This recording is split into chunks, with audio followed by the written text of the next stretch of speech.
Okay, we're giving this venison recipe a shot here. Calls for 5 pounds of venison. We doubled that. So 3 tablespoons of tender quick, 1 teaspoon black pepper, 1 teaspoon liquid smoke, a half a cup spicy brown mustard, half cup light corn syrup, half teaspoon garlic salt or powder, half teaspoon onion salt or powder, 2 pinches of tarragon, 1 teaspoon Worcestershire sauce.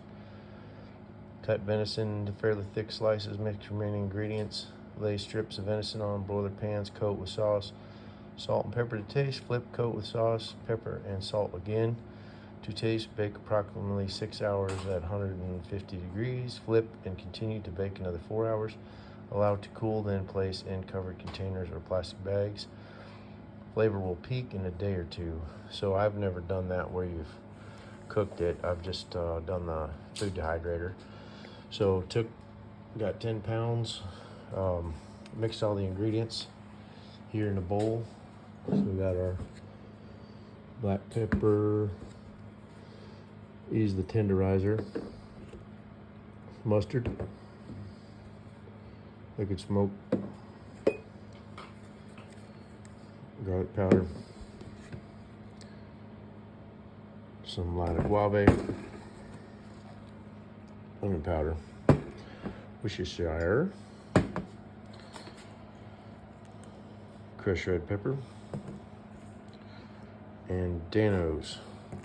Mix that all together, and then I put it in this big plastic pan because it fit, and I'm just going to do a marinate inside of there and let it sit in the refrigerator for probably 24 hours, and then put that in the food dehydrator, which is over there.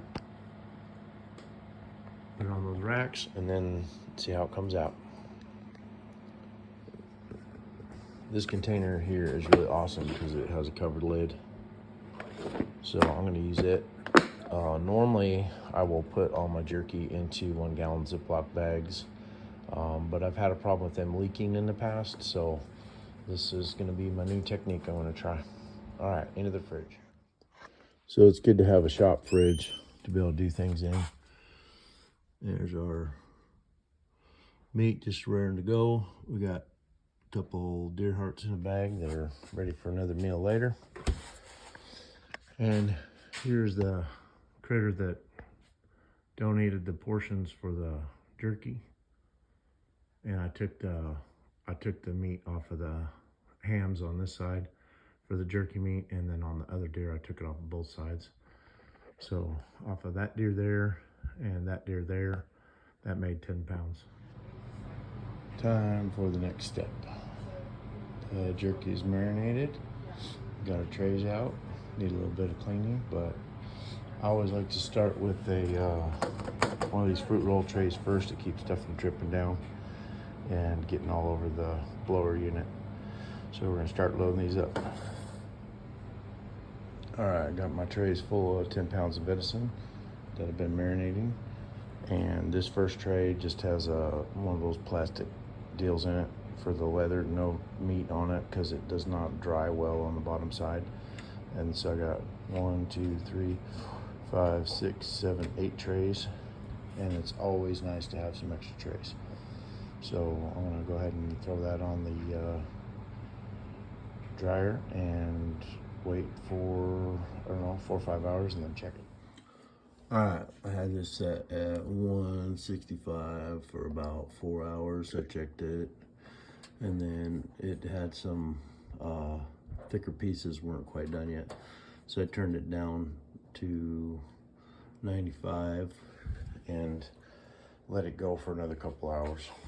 And basically you kind of have to go by feel depending on how thick the piece is, but you can take a piece, and when you bend it, if it tears,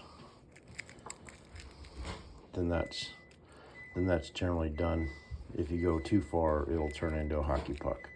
So especially on these thinner pieces here, you can tell if you bend it, it breaks. So she's all good to go. I tried a piece, it was pretty good. Next thing I'm gonna do, seal it in a vacuum sealer and put it in the freezer.